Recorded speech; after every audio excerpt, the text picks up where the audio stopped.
Welcome back to Therapy with Risa, where we feel, heal, and be real. We're more connected than ever.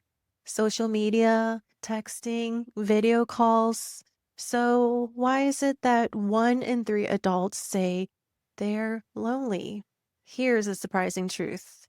Loneliness isn't just about being physically alone. It's a silent signal, a whisper from your soul that something deeper is missing. What if I told you loneliness isn't your enemy, that it might actually be your superpower that you have yet to unlock? Today, we're diving into how accepting, living, and even harnessing loneliness can transform your life. If you've ever been misunderstood or felt like you're the only one awake in a sleeping world, listen closely. You're not broken. You're human. And this isn't just a pep talk. This is a deep dive into neuroscience, psychology, and your untapped strength. Most people think loneliness is just a lack of people around you. So the solution? Fill in the void. More friends, more scrolling, more noise. But what if that's making it worse? Today, we're flipping the script.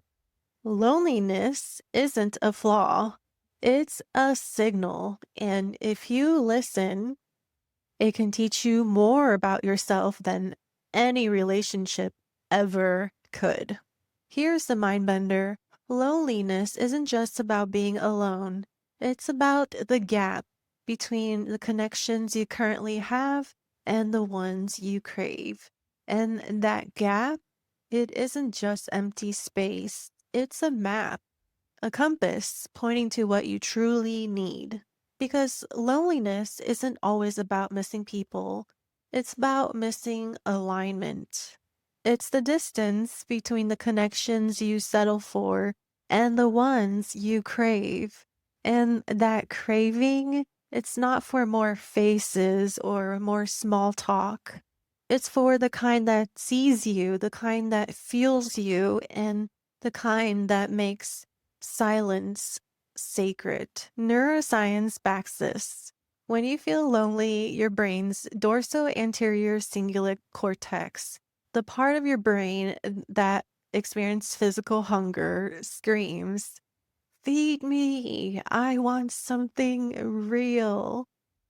And we misdiagnose it as hunger. We scroll, we crowd our calendars, we distract ourselves, we settle for familiar instead of fulfilling. Loneliness isn't about being alone, it's about being unseen. You can be surrounded by people and feel completely invisible. Studies show that it's not about the quantity of connections you have, but the quality and authenticity that matters. You're not craving people, you're craving belonging. And that changes the way you approach relationships. You stop chasing quantity and you start building connections that nourishes. That point was good, but if you don't know this next one, the magic is lost. Your brain on loneliness is wired for a revelation, not rejection. Think about Van Gogh, Virginia Woolf, or Einstein. Some of history's greatest minds found their muse in silence. Your quiet moments are fertile ground, not emptiness. When the noise fades, questions arise. Who am I? What do I truly want? Journaling and meditation can help you to gain profound clarity. Now, that was a good tip, but this next one will make you rethink every lonely night you've ever had. Culture defines loneliness, but only you define meaning. In the West, being alone is seen as sad or shameful, but in other cultures, solitude is sacred and it's a rite of passage. The experience of loneliness isn't universal. it's shaped by what we're told is normal. When you break free from that conditioning, you stop pathologizing loneliness and start listening to it. Now, here's the practice that changes everything. Use loneliness as a mirror, then build. Try this. Next time you feel lonely, don't run. Journal, meditate, breathe. Ask yourself, what is this moment showing me? Use this time to clarify what kind of connections you actually want and not connections you settle for. And that's when loneliness becomes a compass and not a cage. Loneliness literally affects your body, but that's not always bad. Loneliness increases your stress hormones, sure, but it also increases your emotional sensitivity. You start to notice more, feel more, and this makes you more empathetic, more in tune with others, and ironically, more capable of connections. When used right, loneliness can help build emotional muscle. Now, you might be thinking, Risa, are you saying that I should just stay home and be a hermit? No. The goal isn't to stay alone forever.